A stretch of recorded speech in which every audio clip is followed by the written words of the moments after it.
Salam Tana and greetings. This is Ras Iadonis Tafari. This is the line of Judah Society Ministry and the Ethiopian World Net on the YouTubes, and we just completed the video editing of the 11th part of Toledot, or Tulid, which is the particular sabbatical reading for the 6th Sabbath in the year according to our Hebraic cycle of sabbatical readings and studies in remembrance of the Sabbath day. And we noticed something interesting, seeing that today is, today is the 11th of November, is what's known as Veterans Day in the West, in America, and the fact that we was able to complete, and the Spirit told us to hold the 11th part, actually, for a couple of hours while we was working out some of the details and everything before we posted it. And then we had observed, then we became conscious, should we say, of the fact that, it's the 11th, and it's 11th month, and it's 11/11, and the whole thing about the 11s that have been observed, which is basically the most popular code of awakening, the one that most people actually are able to see or has become revealed to the majority of folks, is this whole thing about 11/11. 11/11. Then if you continue to kind of work out the math, as they say, there is the 11/12, or some would say the 12/12. Now, Crystal Links, one particular page that we had perused a couple of times and earlier, it's out there on the YouTube, you can look it up, Crystal Links, and they have a 11/11 page, and we went to it and said, all right, could there be some connection between the 11/11 and the fact that Toledot, which is the 11th part of these are the generations, could there be some kind of a link between the 11/11 and the whole code about 11/11? And so we went there and we looked it up, and we did find some interesting correspondences concerning 11/11. And we said, let's just share this, since this is a time, and in timing, they say a word rightly spoken, and hopefully this word, for those who are able to receive it, would be one that is rightly spoken. So when we went to Crystal Links, we found a couple of things, and we'd like to just share this with those who are willing to learn and those who can receive it. So just stay tuned for a moment while we just bring that up, and we go over what we had connected, or what was able to become conscious of concerning 11/11 and this particular awakening and ascension and consciousness. So Crystal Links, crystallinks.com has a page 11/11 through 12/12, and they title this Stargate Energies, and they say that the most popular code of awakening, the one that most people see, is 11/11. This represents, they say, the spiraling twin strands of human DNA coming into consciousness.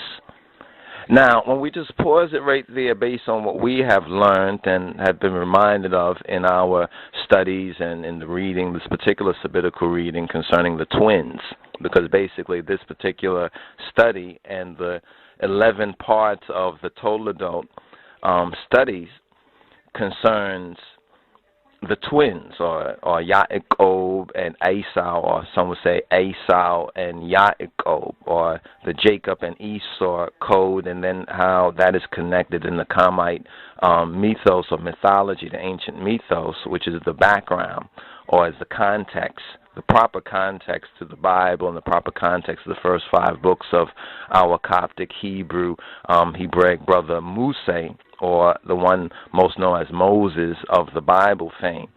And in this particular reading and study, it concerns the twins.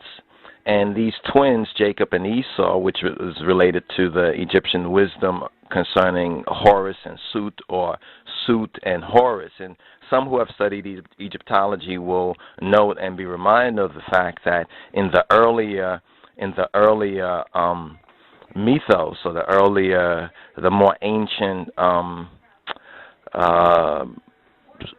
Egyptology, for lack of a better word, but in the more ancient times concerning ancient Egypt, that actually Sut or Seth or Shet, you understand, as its name is variously pronounced, was actually a good figure.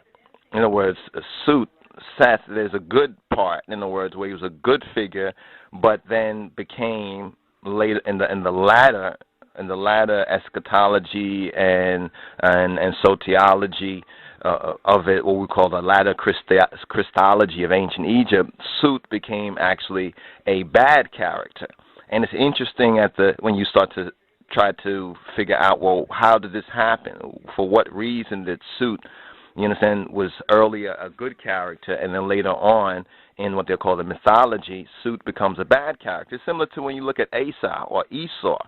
In the Bible, it seems like Esau in the earlier part was, you know, a good character, or at least a character that we can put in the same actually class as Sut. And the more we've studied it, the more we see the interesting interlink and relation between these two twins, which is like an 11-11.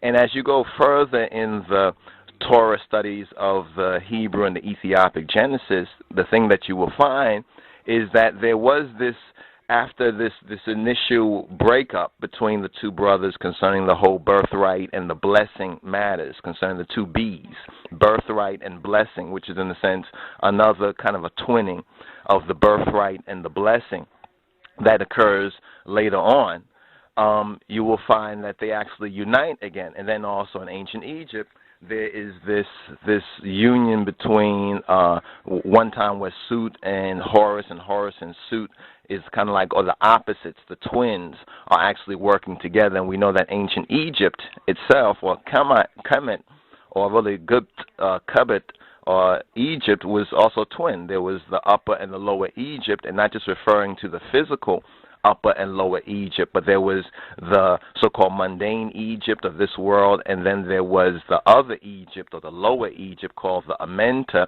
or as we would say today, there was the underworld, the Duat, you understand? So there was the underground, or the underworld experience, which is a whole another interesting, very interesting study that we don't have time to elaborate on right here, but mainly the 11-11 through the 12-12 represents Stargate energies, and the 11-11 represents the spiraling twin strands of the human DNA coming into consciousness. And this is what the story of Yaakov and Esau, or Esau and Yaakov, Horus and Sut and Horus, the two brothers, actually represent. Then 11-11 also equals 4, you know, when you basically add it up, 4. And 4 is said to equals the 4 dimensions. And the 4 dimensions make up what we know as time. And then now the real connection of Sut and Horus, or Esau and Yaakov, as myth, or based on its types, based on what is really the foundation of the whole matter, is concerning timekeeping.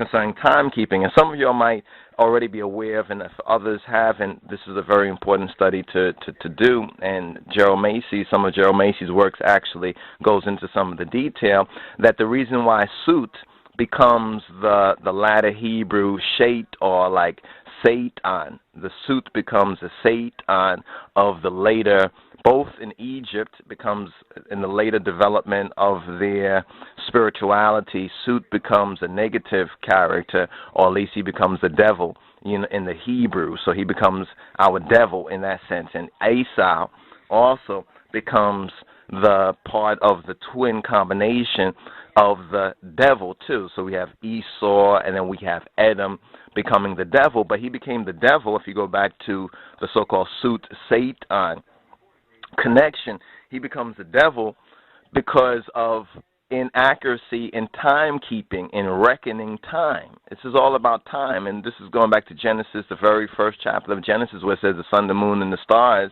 were basically put there for as signs, and for seasons, and for days, and for years. So the first reckoner of time we find to be Sut.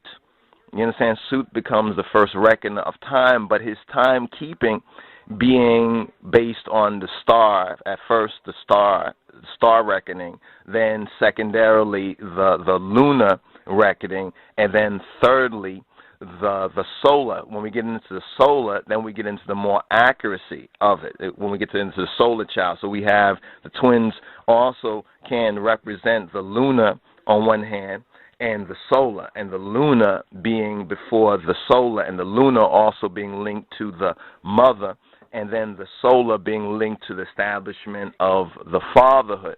But the interesting point, once again, about 1111 is the four dimension, or the fourth dimension, some would say, but in reference to time keeping, in reference to time. In other words, ask yourself, what time is it really?